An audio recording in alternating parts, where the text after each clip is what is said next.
request scary stories, so here we go. In honour of Halloween, I thought I'd bring them back, and yeah, I was really struggling to find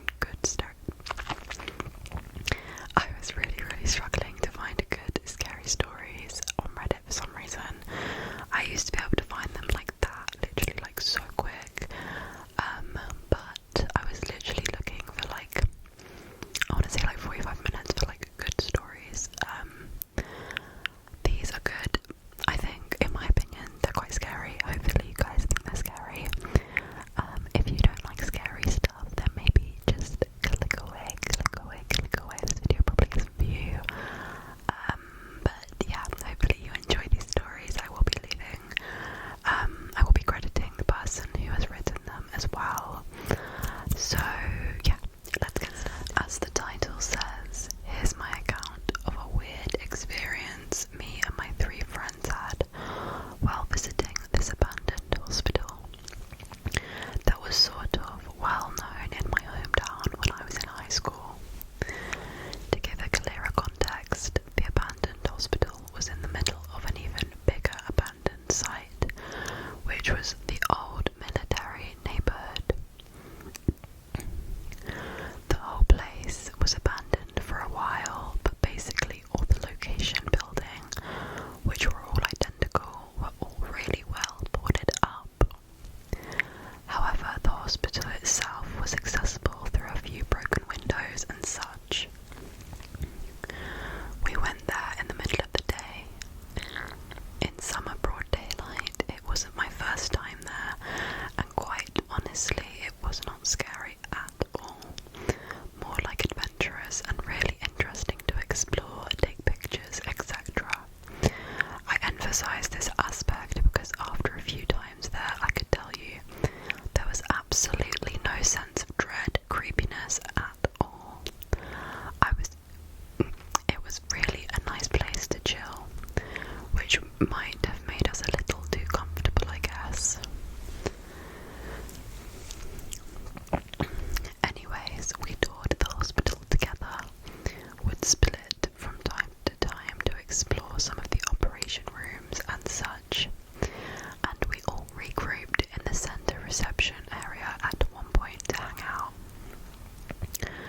The closer I was getting to the main central area, which was located near the biggest ocean broken window bay, I noticed that I could hear a repetitive knocking sound that echoed outside. The closer I got to the windows, the clearer the sound got. When we were all together and pretty much ready to leave, my friend also pointed out that he could hear what sounded to him like hammer strikes on a really constant beat. When he said that, I instantly recognised what I was hearing for the last 10 minutes or so. We got outside through the window bay, and the noise was even clearer and louder at this point. We were quite puzzled. As I said earlier, the whole neighbourhood was abandoned, only our car to be seen all around. We got a little skittish at this point, and mainly didn't want to get caught there since it was restricted area after all. So we headed for the car, and when we turned the corner to the locative building in which we parked in front of, we all froze. There was a guy hunched over or bent down at the very bottom of an exterior staircase leading to what I assume was the basement of the building. We could only see his back. The guy was wearing a clean-cut handyman overall,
shape.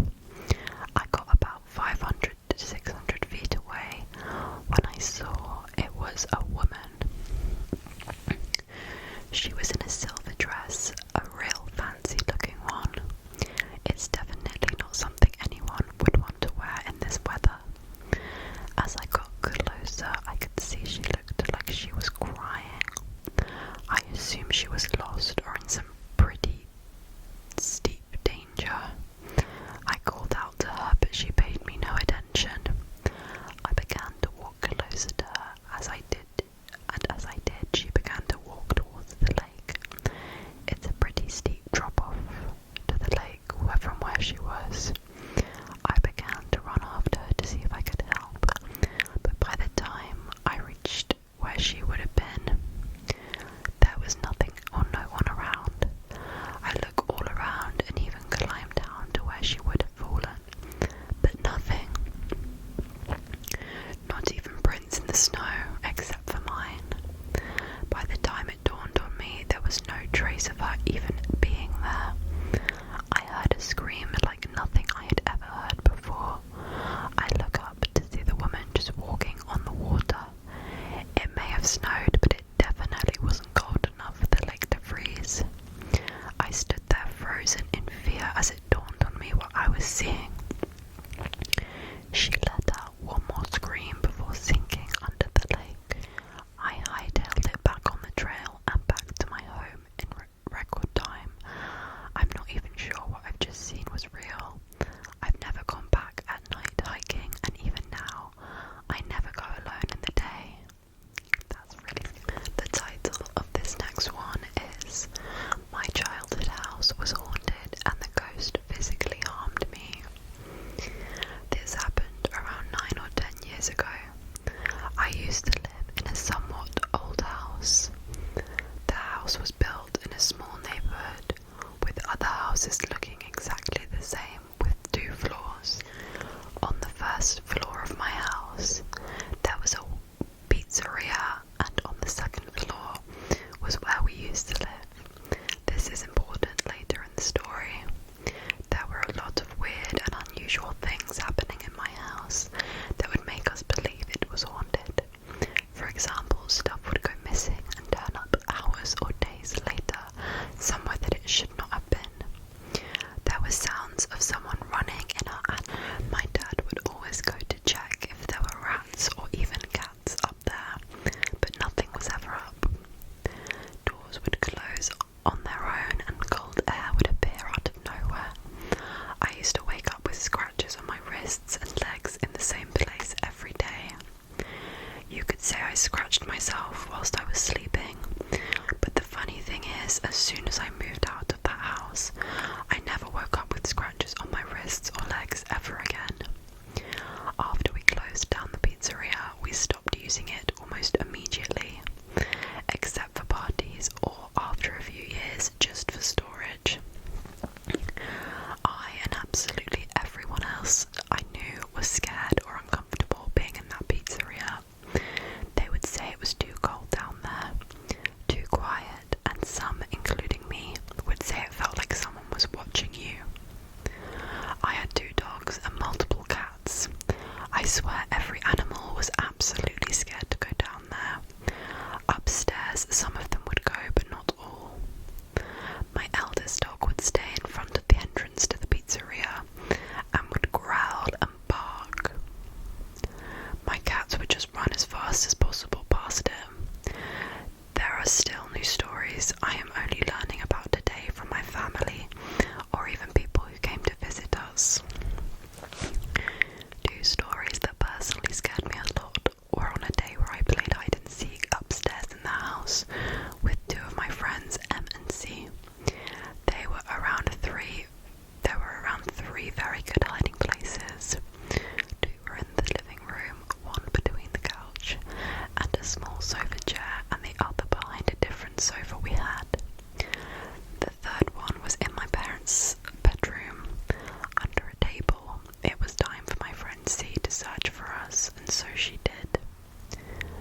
At some point, she decided to look behind the sofa, and there was my other friend M with her back facing her. my friend C called out to her saying that she could see her. That's when my friend